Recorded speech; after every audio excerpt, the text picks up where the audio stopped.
अस्सलाम वालेकुम, welcome to take इस्लाम। आज का हमारा मौजू है रोज़े के अहकामात, यानी कि रोज़े के क्या अहकामात हैं, सहरी और इफ्तारी के क्या अहकामात हैं, रोज़े का कफ़ारा, रोज़े का कज़ा, रोज़े में भूलकर खाना-पीना, ये सारे टॉपिक्स आज हम अपनी वीडियो में डिस्कस करेंगे।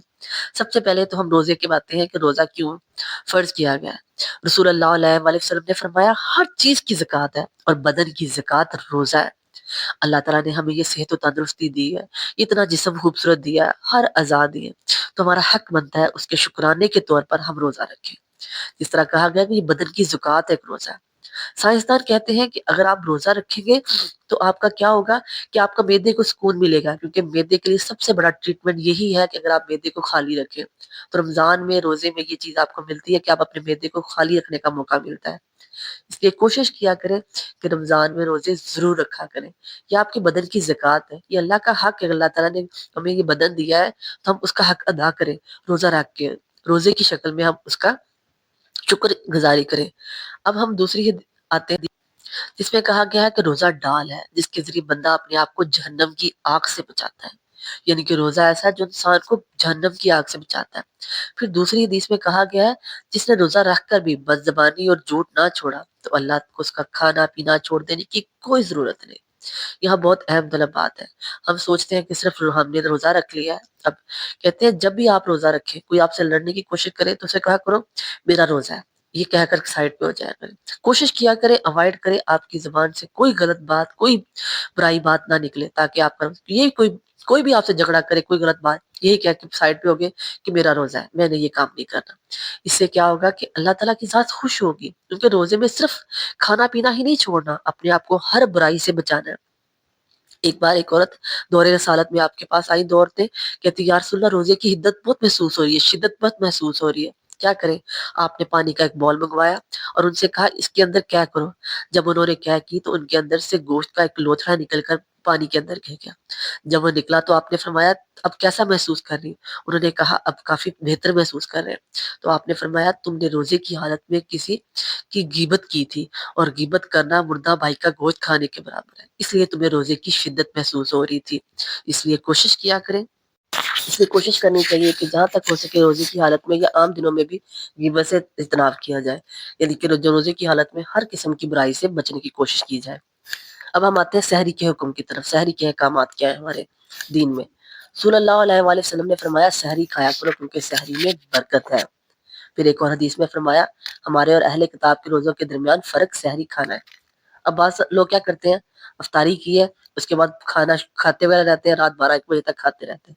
जब सहरी का टाइम होता है उससे पहले ही सो जाते हैं और सहरी किए बगैर कि रात को ही लेट खा लिया था इसलिए अब ज़रूरत नहीं है सहरी की। जबकि हमारे दीन में हमारे नबी सल्लल्लाहु अलैहि वसल्लम ने वाज़ह कहा है कि हमारे और अहले किताब के रोज़ों के दरमियान फ़र्क ही सहरी खाना में है। इसलिए कोशिश किया करें कि सहरी लाज़मी किया करें। वैसे भी इस्लाम में हमारे रमज़ान में 3 वक़्त ऐसे होते हैं जिस टाइम अल्लाह ताला इंसान की दुआ बहुत कबूल करता है। एक सहरी के वक़्त, दूसरा इफ्तार के वक़्त और तीसरा तहज्जुद के वक़्त रमज़ान में। तहज्जुद के वक़्त तो आम दिनों में भी है, लेकिन रमज़ान में ख़ास तौर पर सहरी और इफ्तारी के वक़्त अल्लाह ताला दुआ को बहुत कबूल करता है। इसलिए इस वक़्त का फ़ायदा उठाया करें और सहरी को लाज़मी किया करें। फिर एक मसला है, अगर आप सहरी कर रहे हैं और अज़ान हो जाए, यानी कि रोज़े का वक़्त शुरू हो जाए, तो रसूलुल्लाह सल्लल्लाहु अलैहि वसल्लम ने फरमाया जब तुम में से कोई अज़ान फ़जर सुने और बर्तन उसके हाथ में हो, यानी कि वो खा रहा हो, सहरी कर रहा हो, तो ऐसे करे, ये ना करे कि उस वक़्त फ़ौरन रोक दे, यानी कि सहरी खाना बंद ना कर दे, बल्कि उसको मुकम्मल करे, अपनी ज़रूरत पूरी करे और फिर मुकम्मल करे। इसका मतलब ये है कि ये नहीं कर देना चाहिए कि बर्तन एक साइड पे रख दिया और फ़ौरन से रोक दिया, बल्कि अपनी ज़रूरत को पूरा करना चाहिए जो उस वक़्त उसके हाथ में थी जब वो चीज़ खा रहा था। हमारा दीन आसानी पैदा करता है, मुश्किल पैदा नहीं करता। अब हम इफ्तारी के अहकामात की तरफ आते हैं। सल्लल्लाहु अलैहि वसल्लम ने फरमाया लोग हमेशा खैर में रहेंगे जब तक वो इफ्तार में जल्दी करते रहेंगे। यहाँ पे ये बात है कि अक्सर लोग क्या करते हैं इफ्तारी का कि कोई बात नहीं, इफ्तारी है ना कर लेंगे। तो हमारे प्यारे नबी ने स्पेशल कहा है कि इफ्तार में जल्दी करनी चाहिए। जब इफ्तार का वक़्त हो तो फ़ौरन से इफ्तार कर लेना चाहिए। फिर एक और हदीस में फरमाया रोज़ादार के लिए 2 खुशियाँ हैं। एक खुशी इफ्तार के वक़्त और दूसरी खुशी अपने रब से मुलाकात के वक़्त। یعنی کہ روزہ دار کو ایک تو افطار کے وقت خوشی ملتی ہے جب وہ روزہ افطار کرتا ہے، دوسرا جب وہ اپنے رب سے ملے گا تو دیکھے گا کہ اس کے رب نے اس کے لیے روزے کا کیا اجر رکھا ہے۔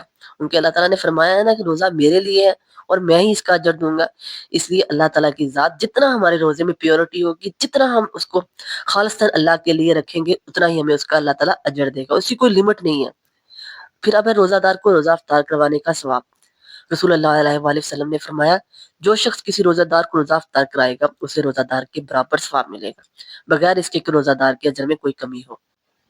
اجر میں کمی ہو یعنی کہ اگر آپ کسی کو روزہ افطار کروائیں گے تو آپ کو بھی اس کے روزے کے برابر ثواب ملے گا اور اس روزہ دار کے اجر میں کوئی کمی نہیں ہوگی۔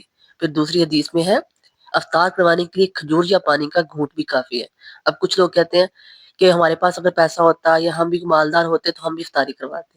اس حدیث میں واضح کہہ دیا ہے کہ اگر آپ کسی کو کھجور یا پانی کا گھونٹ بھی پلا دیتے ہیں تو آپ کو کسی کے روزہ افطار کرانے کا ثواب مل جائے گا۔ آپ کے پاس جو وسائل ہیں کوشش کریں کسی کو روزہ افطار کروائیں۔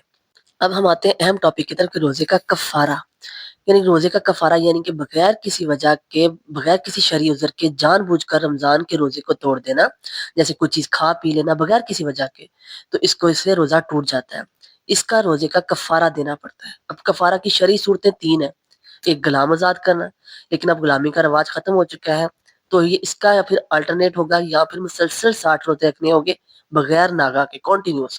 اور اگر آپ روزے نہیں رکھ سکتے تو پھر 60 مسکینوں کو کھانا کھلانا ہوگا۔ یہ روزے کا کفارہ ہے جو جان بوجھ کر روزہ توڑے۔ حضرت ابو ہریرہ رضی اللہ عنہ سے روایت ہے کہ ایک شخص نے رمضان میں روزہ توڑ دیا تو نبی کریم صلی اللہ علیہ وسلم نے اسے کفارے کے طور پر غلام آزاد کرنے، روزے رکھنے یا مسکینوں کو کھانا کھلانے کا حکم دیا۔ روزے کی قضا، شرعی عذر کی وجہ سے روزہ چھوڑنا، یعنی کہ بیماری ہو، سفر ہو، حیض ہو، حمل ہو، شدید کمزوری یا بڑھاپا ہو، تو قرآن پاک میں ارشاد ہے بس جو شخص تم میں سے اس مہینے کو پائے تو چاہے کہ وہ اس کے روزے رکھے، اور جو کوئی بیمار ہو یا سفر پر ہو تو دوسرے دنوں میں گنتی پوری کرے۔ اللہ تمہارے حق میں آسانی چاہتا ہے اور تمہارے حق میں دشواری نہیں چاہتا تاکہ تم گنتی پوری کرو۔ یعنی کہ اس کا مطلب یہ ہے کہ اگر رمضان کا مہینہ ہے تو اس کے میکسیمم روزے رکھنے چاہیے، مگر پھر بھی اگر کوئی بندہ شرعی عذر کی وجہ سے ان کے بیمار ہو جائے یا پھر کوئی سفر میں ہو جائے کہ اس کی لمٹ ہے شرعی سفر کی لمٹ ہے 78 کلومیٹر، تو اگر اس طرح اتنا زیادہ سفر کر لے تو وہ روزہ اس کو چھوڑ سکتا ہے۔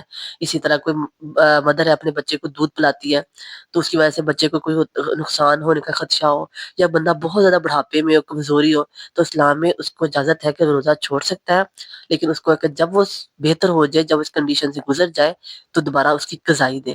عائشہ رضی اللہ عنہا فرماتی ہیں مجھ پر رمضان کے روزوں کی قضا ہوتی تو میں اس کو شعبان کے مہینے میں ادا کرتی تھی۔ پھر اب ہم لاسٹ جو ہمارا ہے روزے میں بھول کر کھانا پینا، اس کے بارے میں ہمارا دین میں کیا حکم ہے۔ رسول اللہ علیہ وآلہ وسلم نے فرمایا جو شخص بھول جائے کہ وہ روزے سے ہے اور وہ کھا لے یا پی لے تو یہ اس کا روزہ پورا رہے گا کیونکہ اسے اللہ نے کھلایا پلایا۔ اب یہ نہیں کہنا چاہیے ہائے میں نے تو کوئی چیز کھا لی ہے تو میرا تو روزہ ٹوٹ گیا، یا تم روزہ توڑ دو تم نے تو کوئی چیز کھا لی ہے۔ اس نے اگر جان بوجھ کر نہیں کھائی، غلطی سے کھا لیا تو یہ اس کو اللہ نے کھلایا حدیث میں ہے، اس لیے وہ اپنا روزہ مکمل کرے، اس کو توڑے نہ۔ یہ تو روزے سے متعلق احکامات، تو میں امید کرتی ہوں آپ کو اس کے کافی فائدہ ہوگا۔ اگر کسی چیز کی سمجھ نہ لگے تو آپ پوچھ سکتے ہیں کمنٹ میں۔ دعاؤں میں یاد رکھیے گا۔ جزاک اللہ۔